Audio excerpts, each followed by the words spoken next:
Hello friends, வணக்கம்.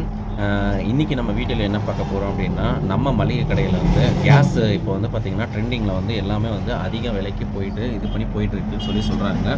ஆனால் அதே மாதிரி கேஸோட விலை வந்து சின்ன சிலிண்டர் இவ்வளோ விலையா அப்படின்றது எனக்கே ஒரு ஆச்சரியமாக தான் இருக்குது. உண்மையிலே சொல்கிறேன், அந்த சின்ன சிலிண்டர் வாங்குறதுக்கு நம்ம பெருசே வாங்கிடலாம்னு தோணுது.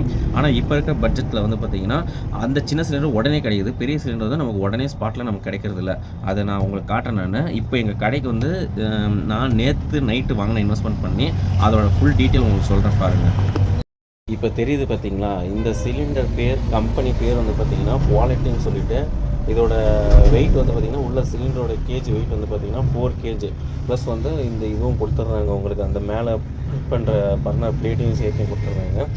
இது வந்து அமைச்ச சிலிண்டர் வந்து பார்த்தீங்கன்னா இப்போ வந்து பார்த்தீங்கன்னா எப்படி சொல்கிறாங்க சிஸ்டம் அப்படி பார்த்தீங்கன்னா, இப்போ அதுதான் கடையில் வச்சு சேல் பண்ணணும் அப்படின்னு சொல்கிறாங்க. வித் லைசன்ஸோடு நம்ம வச்சு சேல் பண்ணலாம் அப்படின்னு சொல்கிறாங்க. சரிங்களா? அப்போ இதுக்கு முன்னாடி வச்சிருந்த சிலிண்டர் வந்து சேல்ஸு கிடையாது அப்படின்ற மாதிரி சொல்லிட்டாங்க. இதுக்கு முன்னாடி வந்து பார்த்தீங்கன்னா அது எந்த மாதிரி சிலிண்டர்னா, அது வந்து நமக்கு வந்து என்ன சொல்கிறது 3 kg சிலிண்டரு. அது வந்து இப்போ நம்மக்கிட்ட காமிக்கிறதுக்கு அது டெமோவும் இல்லை, எல்லாம் எடுத்துட்டேன் நான். இப்போ வந்து இந்த 4 kg சிலிண்டர் குவாலிட்டி கம்பெனி இதை தான் வச்சு சேல் பண்ணணும்னு சொல்லிட்டாங்க. ஸோ இப்போ இதை பற்றி டீட்டெயில் நம்ம பார்க்கணுன்னா, இதை டெபாசிட் பண்ணுற மாதிரி தான். சரிங்களா? எவ்வளோ டெபாசிட் பார்த்தீங்கன்னா 3500 சரிங்களா? கடைக்காரங்களுக்கு இதில் வந்து ஒரு 50 ரூபா 100 ரூபா அப்படி என்னவோ கிடைக்குது. 3500 நம்ம டெபாசிட் பண்ணி நம்ம வாங்குகிறோம். அதை வந்து பார்த்திங்கன்னா உங்களுக்கு சிலிண்டரு ப்ளஸ் அடுப்பு இது ரெண்டுமே நமக்கு வந்து கிடச்சிரும். சரிங்களா? அடுத்து வந்து பார்த்திங்கன்னா இதை வந்து நம்ம அப்படியே ரீஃபில்லிங் பண்ணுறோம்னா நமக்கு எவ்வளோ கொடுக்கலாமா, எவ்வளோ கொடுப்பாங்க அப்படின்னு சொல்லி கேட்டிங்கன்னா, இப்போ இந்த கேஸ் பிரச்சனை போயிட்டு இருக்கிறனால வந்து பார்த்திங்கன்னா ரீஃபில்லிங் வந்து 1600 ஆகுது அப்படின்னு சொல்கிறாங்க. யார் நமக்கு கேஸ் போடுறவங்க வந்து 1600 நீங்கள் வாங்கணும் அப்படின்ற மாதிரி சொல்கிறாங்க. ஸோ அப்போ 1600 வந்து ஒரு நிமிஷம் 1600 வந்து டிவைட் 4 நம்ம பண்ணோன்னு வச்சுக்கோங்களேன், எவ்வளோ வருதுன்னா ஒரு கிலோவே நமக்கு 400 ரூபா வருது. சரிங்களா?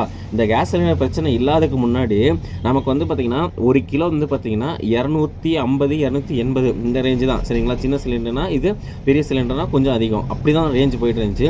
இப்போ வந்து பார்த்திங்கன்னா ஒரு கிலோவே நமக்கு 400 ரூபா கிட்ட வருது. இது வந்து ஸ்டாண்டர்டான ரேட்டா அப்படின்னு சொல்லி கேட்டால் இது வந்து ஸ்டாண்டர்ட் கிடையாது.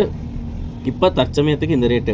ஏன்னா இன்னும் சிலிண்டரோட விலை வந்து எந்த அளவுக்கு போகுது, எந்த அளவுக்கு ப்ராப்ளம் இருக்கோ அதுக்கு தகுந்த மாதிரி தான் இதோட விலையை வந்து நிர்ணயிக்க முடியும் அப்படின்ற மாதிரி அவங்க சிலிண்டர் போடுறதுன்னு சொல்கிறாங்க. ஸோ இதை யோசிக்கும் போது நம்ம எப்படி சொல்கிறதுனா, இதில் இன்னும் ஒரு பெரிய விஷயம் ஹைலைட் என்ன தெரியுங்களா, ஒரு சிலிண்டர் விலை வந்து 3500 ரூபா கொடுத்து நம்ம அந்த கேஸ் செட்டு எல்லாமே வாங்குகிறோம். ஃபார் எக்ஸாம்பிள் ஒரு கடைக்காரங்க வந்து ஒரு 10 சிலிண்டர் எடுக்கிறாங்கன்னு வச்சுக்கோங்க. ஏன்னா அவங்களுக்கு நமக்குன்னு ஒரு கடைக்கார 10 கஸ்டமர் இருப்பாங்க. 10 கஸ்டமருக்காக நம்ம இன்க்ளூட் பண்ணி கணக்கு போட்டால் 35,000 வருது. சரிங்களா? நம்ம ஒரு அந்த சிலிண்டருக்குன்னு நம்ம இன்வெஸ்ட்மெண்ட்டு 35,000. அந்த 35,000 இருந்தால் எனக்கு தெரிஞ்சு 60% வந்து கடையே நம்ம நிறச்சிடலாம், சரக்கை ஏற்றி ஃபுல்லாக நிறச்சிடலாம். சரிங்களா? இப்போ இருக்க இந்த சுச்சுவேஷனில் வந்து இந்த கேஸ் வந்து நமக்கு வந்து நீட் இருக்கா அப்படின்னு சொல்லி கேட்டால் கண்டிப்பாக கேஸ் வந்து நீட் இருக்குது. ஏன்னா கேஸ் இல்லைன்னா எந்த ஒரு பொருளுமே நமக்கான இது நகராது. ஏன்னா கடைக்குள்ள இருக்கிற எந்த ஒரு பொருளும் நகராது. இதுதான் உண்மை. சரிங்களா? அப்போ நம்ம அதை இன்வெஸ்ட்மெண்ட் பண்ணி பார்த்து தான் ஆகணும்னு சொன்னால் கண்டிப்பாக அதை இன்வெஸ்ட்மெண்ட் பண்ணி தான் ஆகணும்.